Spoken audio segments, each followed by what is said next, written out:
казват, че когато Господ минавал над село Баня в община Разлог, му се скъсала торбата с благоденствията. Тук има невероятни предпоставки за развитието на различни форми на отдих и туризъм през всички сезони. Малката подробност, че отстои само на 3 км от Разлог, на 4 от Банско и на 5 от голф игрището и пистите в Пирин планина, е голямото предимство за неговото бъдеще. Но има и още нещо, което прави селото още по-уникално и предпочитано за живеене.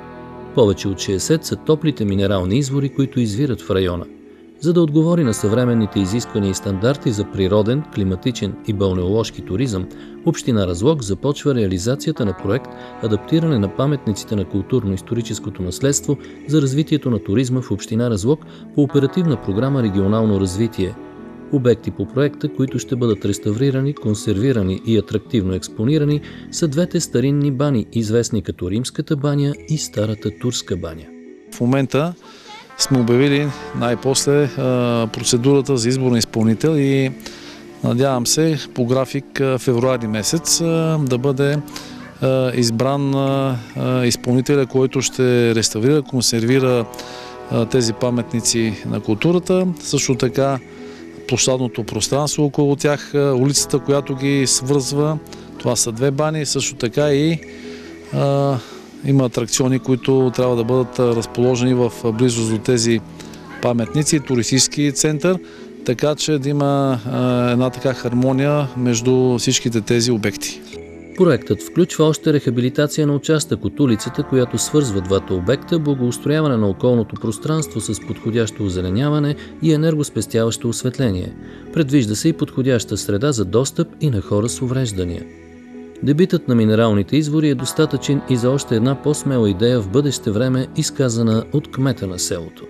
Ние готвим и проект да справим една геотермална централа, проучване и проектиране, за да може да се пуснат минералните води и за отопление на обществени сгради. Достатъчно ресурси има, може да влезат и в жилищните сгради на населението. За да започне реализацията на проекта е нужно съгласувано становище и оценка на Института за паметниците на културата и Археологическия институт, за да не се увредят евентуални артефакти от епохата на римското присъствие по тези земи и от ранното средновековие. В проекта е одобрено дежурен археолог денонощно да бъде на място и по време на изпълнението на проекта, ако излезнат такива археологически структури, значи ние тогава ще предприемем съответните действия за спасителни археологически разкопки, но на този етап указанията са, че това не се налага.